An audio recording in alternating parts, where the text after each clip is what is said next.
Hello students, good morning.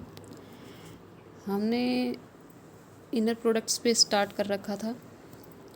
उसमें हमने आगे पढ़ा था orthogonal vectors and orthogonal complement. इसकी वेक्टर स्पेस पे बेस्ड एक डेफिनेशन हम कर चुके हैं कि ऑर्थोगोनल वेक्टर्स क्या होते हैं, ऑर्थोगोनल। अब ऑर्थोगोनल कंप्लीमेंट पढ़ेंगे, ठीक है। तो क्या है हमारे पास डेफिनेशन है, let W be a subspace of V. W हमारे पास क्या है, सबस्पेस है वी का। Any vector u belongs to V is set to be perpendicular to the subspace W if inner product of u W is equal to 0 for all W belongs to W.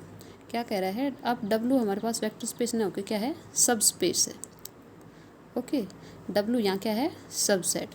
तो inner product of u W is equal to 0, it means क्या हो गया, ये हमारे पास orthogonal vectors, इनका जो inner product है वो क्या आ गया, 0 आ गया। तो ये क्या हो गया, ऑर्थोगोनल हो गई। ठीक है, u is orthogonal to W. ठीक है, नेक्स्ट है, next definition, let W1 and W2 be subspecies of V, then W1 and W2 are said to be orthogonal if W inner product of W1 W2 is equal to 0 for all W1 belongs to W1 and small W2 belongs to W2। अब क्या ले लिया इसने, दो सब spaces ले लिए W1 और W2। तो अगर इनका इनर प्रोडक्ट 0 हो गया तो भी ये क्या है, आपस में ये ऑर्थोगोनल है। नेक्स्ट है कंप्लीमेंट की definition, let W be a subspace of an inner product space V, then the set W complement कैसे डिफाइन करेंगे, V belongs to V, inner product of V W is equal to 0 for all W belongs to W is called orthogonal complement। इसको हम क्या कहेंगे, orthogonal. एक element V का होगा और एक एलिमेंट किसका होगा, सबस्पेस का होगा, W को।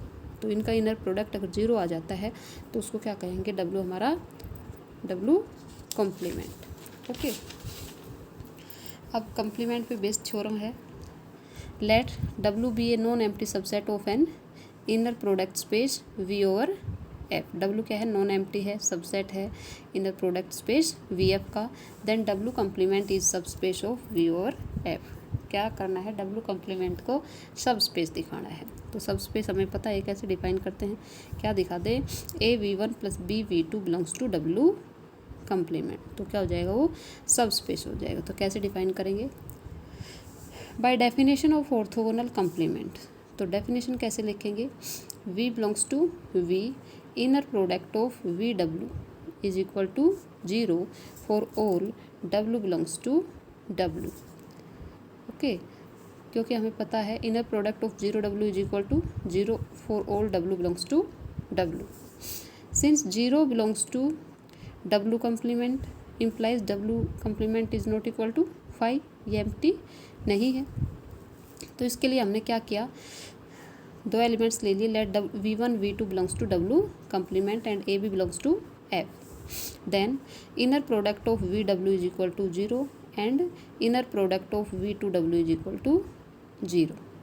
दोनों क्या हो गया, 0 हो गए, V1 के साथ और दूसरा V2 के साथ। ओके, क्योंकि ये डेफिनेशन थी। तो नेक्स्ट क्या हो गया, a we one plus B we two, W का जो इनर प्रोडक्ट है उसको हम लिख सकते हैं, ए बाहर आ जाएगा V1 W प्लस बी बाहर आ जाएगा V2 W। और ये हमें पता है this is equal to 0 and this is equal to 0 by definition of complement. तो यहाँ से हमारे पास क्या हो गया, a V1 plus b V2 belongs to W complement. Thus V1 V2 belongs to W complement implies a V1 plus b V2 belongs to W का complement. तो यहाँ क्या हो गया, W complement is a subspace of V। Next definition है complement का complement, let W be a non empty subset of inner product space V over F, then W complement is a subspace of V over F। And W complement का complement को कैसे लिखोगे, X belongs to V, inner product of X Y is equal to 0 for all Y belongs to W का complement. Okay, तो W complement is written as W complement and is called orthogonal complement of orthogonal complement। Complement का क्या हो गया, complement हो गया। इसमें भी हमारे पास इनर प्रोडक्ट क्या आएगा, 0 आएगा। एक्स वी से बिलोंग करेगा और वाई किससे बिलोंग करेगा, डब्लू कम्प्लीमेंट से। नेक्स्ट क्वेश्चन है, if the vectors u1 u2 u3 दे रखे हैं, find the norm length of each vector ui, so the vector v is orthogonal to both u1 and u2। और third है, obtain a vector which is orthogonal to both u1 and u2। तो ये solve करना है। तो first क्या था हमारे पास, नॉर्म निकालना था ईच वेक्टर ui।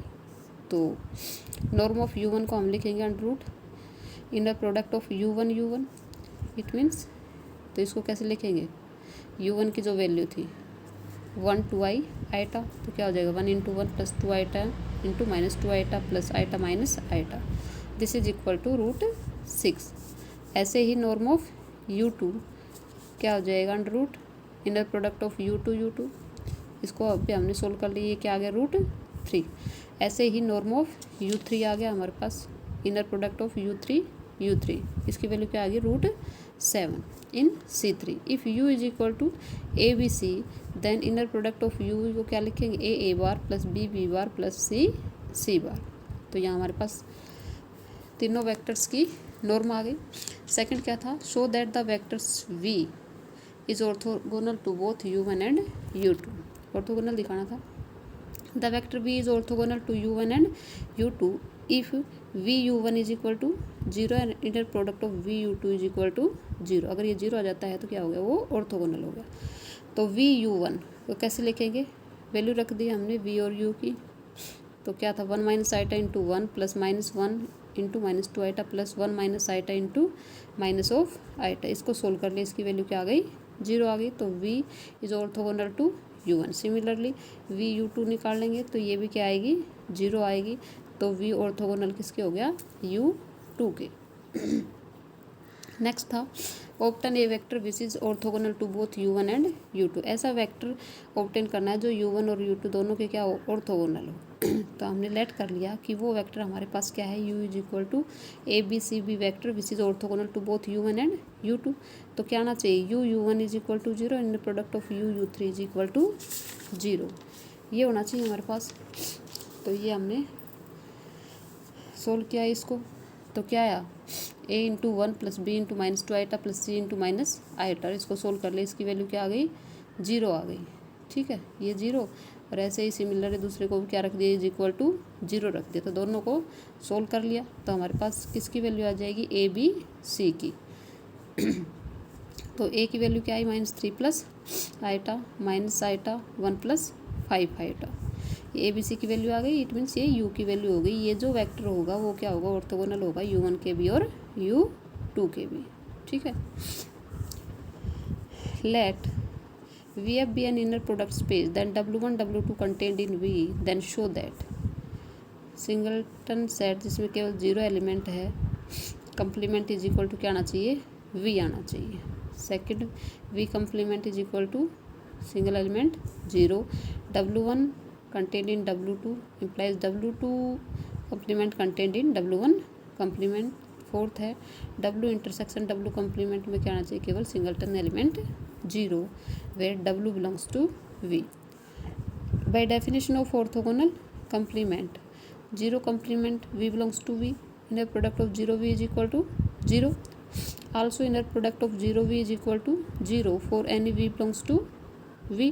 तो क्या आ गया, 0 कंप्लीमेंट जो था वो किसके इक्वल आ गया, V के इक्वल आ गया। फर्स्ट कंडीशन हो गई।